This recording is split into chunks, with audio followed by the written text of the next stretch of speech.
सामंत साहेब, एकंदरीतच रत्नागिरी जिल्ह्यामध्ये संपूर्ण विधानसभा मतदारसंघात महायुतीचे मतदानाची टक्केवारी घटलेली आहे, कमी झाली आहे. कशा पद्धतीचं विधानसभेला नियोजन आहे आणि हे का घडलं? नाही, एक महत्त्वाची गोष्ट मी आपल्याला सांगतो की लोकसभेमध्ये जे वातावरण मुस्लिम बांधवांमध्ये निर्माण केलेलं होतं, दलित बांधवांमध्ये निर्माण केलं होतं, तो गैरसमज आम्ही कुठंच महाराष्ट्रामध्ये नाही देशामध्ये दूर करू शकलो नाही. म्हणून आमचे मतदारसंघ कदाचित थोडेफार मागापुढे राहिले असतील. परंतु अगदी जबाबदारीनं आणि आत्मविश्वासानं सांगतो की जे धनुष्यबाणाच्या वाटाला आमची महायुती म्हणून मतदारसंघ येतील ते सगळेच्या सगळे फार मोठ्या मताधिक्यानं आपण जिंकू.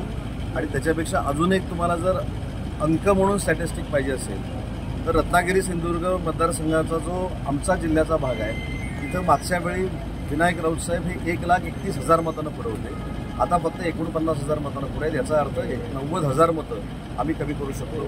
तोच भाग तटकरे साहेबांच्या मतदारसंघातला आहे. त्यामुळे मला असं वाटतं की आज सरकाराच्या निमित्तानं तटकरे साहेबांनी केलेलं जे भाषण आहे हे आमच्या दृष्टीनं अतिशय महत्त्वाचं आहे. राष्ट्रवादी काँग्रेस पार्टी, शिवसेना आणि भाजपच्या सगळ्याच कार्यकर्त्यांनी अतिशय चांगल्या पद्धतीचं काम करून विजयश्री खिचून आणलेली आहे. आणि जे आमच्यावर टीका करतायत त्या उभाठाचं नस्तित्व देखील कोकणातनं आता दिसतानाभूत झालेलं आहे. सिंधुदुर्गामध्ये सध्या जे आपण बघताय बॅनर वॉर सुरू आहे. भैया सामंतांचा बॅनर लागला होता आणि त्याच्यानंतर आता भाजपाकडनं म्हणजे विशेषतः राणेघाटांकडनं असं बॅनर लागलेलं आहे की अशी वेळ ऐसी वक्त ही आपका आने नाही देंगे. कसं बघतो?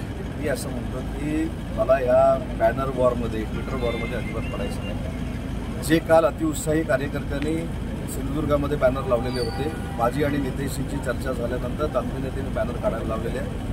आज माझ्या घरासमोरच्या रस्त्यावर देखील बॅनर काही लोकांनी लावलेला आहे. पण त्या बॅनरचा देखील मी आदर करतो आणि प्रत्येकानं लावून घेण्यावर आहे. जो बॅनर तिथं माझ्या घराच्या समोर रस्त्यावर लावलेला आहे तो माझ्यासाठी नाहीच आहे असं जर मी समजून तो उभाटासाठी असं समजलो तर मला असं वाटतं की महायुतीमध्ये तेढ निर्माण होणार नाही. आणि मला माझ्या घरावर जरी बॅनर कोणी आणून लावला तरी काही फरक पडत नाही.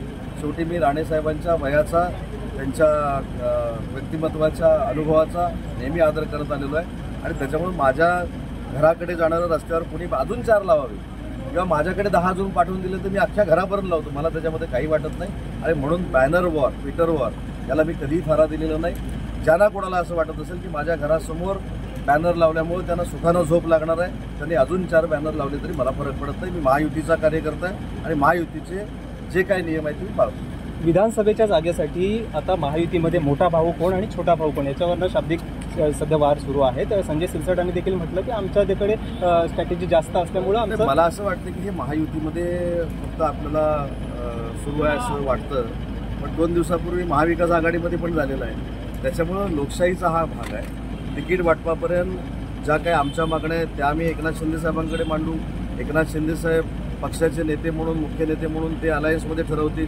परंतु सन्मानाचा वाटा घेऊन पुन्हा एकदा स्ट्राईक रेट हा शिवसेनेचा जास्त राहील ही आम्ही दक्षता घेऊन कामाला लागतो. एबीपी माझा, उघडा डोळे बघा नीट.